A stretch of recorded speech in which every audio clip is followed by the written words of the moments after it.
Alors, votre deuxième journée à la tête de Bourg-les-Sourds, vous finissez avec un match nul après votre victoire. Quelle est votre appréciation?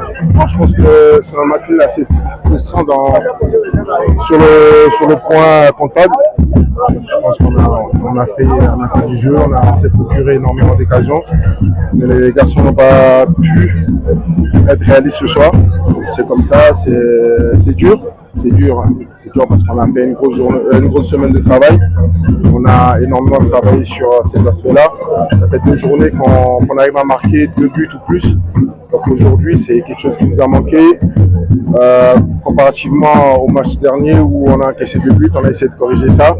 Maintenant, on a corrigé ça, mais offensivement, on n'a pas marqué. Coach, est-ce que ce match reflète la technique du match?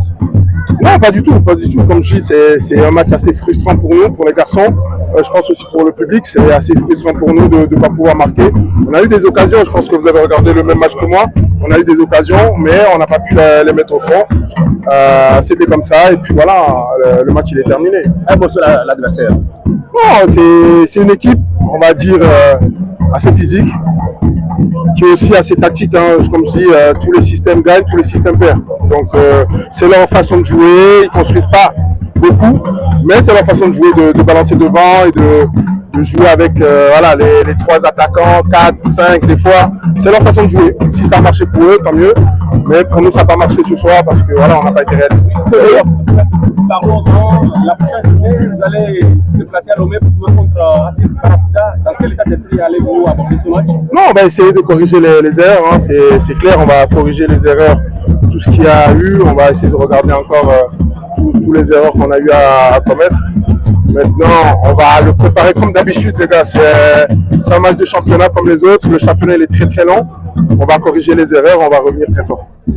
Il y a encore 11 jours seulement, la 8e journée de ce championnat. Vous êtes à la 2e journée ici au Togo. Connaissez-vous avant ce championnat et surtout ce club de l'Océdelac, la pression du public, la pression, les ambitions du bureau avant d'intégrer ce staff? Non, non, pas du tout. Après, moi, je connais pas. Je suis togolais, mais je connais pas plus que ça le. Béninois, bien sûr. Je suis togolais, béninois et français. Donc, du coup, je connais pas plus que ça le championnat. Mais les gars, le football, c'est universel. Il n'y a pas un football qui change de l'autre. Il y a des choses qui vont être un peu différentes, comme partout dans le monde. Mais le football, il reste universel. Il n'y a pas histoire. Ne me parlez pas d'histoire d'expérience ou quoi que ce soit. Si je suis là, c'est parce que voilà, j'ai eu à faire des preuves quelque part. Donc le football, ça reste universel. Un mot pour Jonas Koko qui est avec vous. Oui, franchement, c'est un grand frère qui m'accompagne depuis que je suis arrivé au Togo. Donc merci à lui et on continue à bosser fort. Merci beaucoup.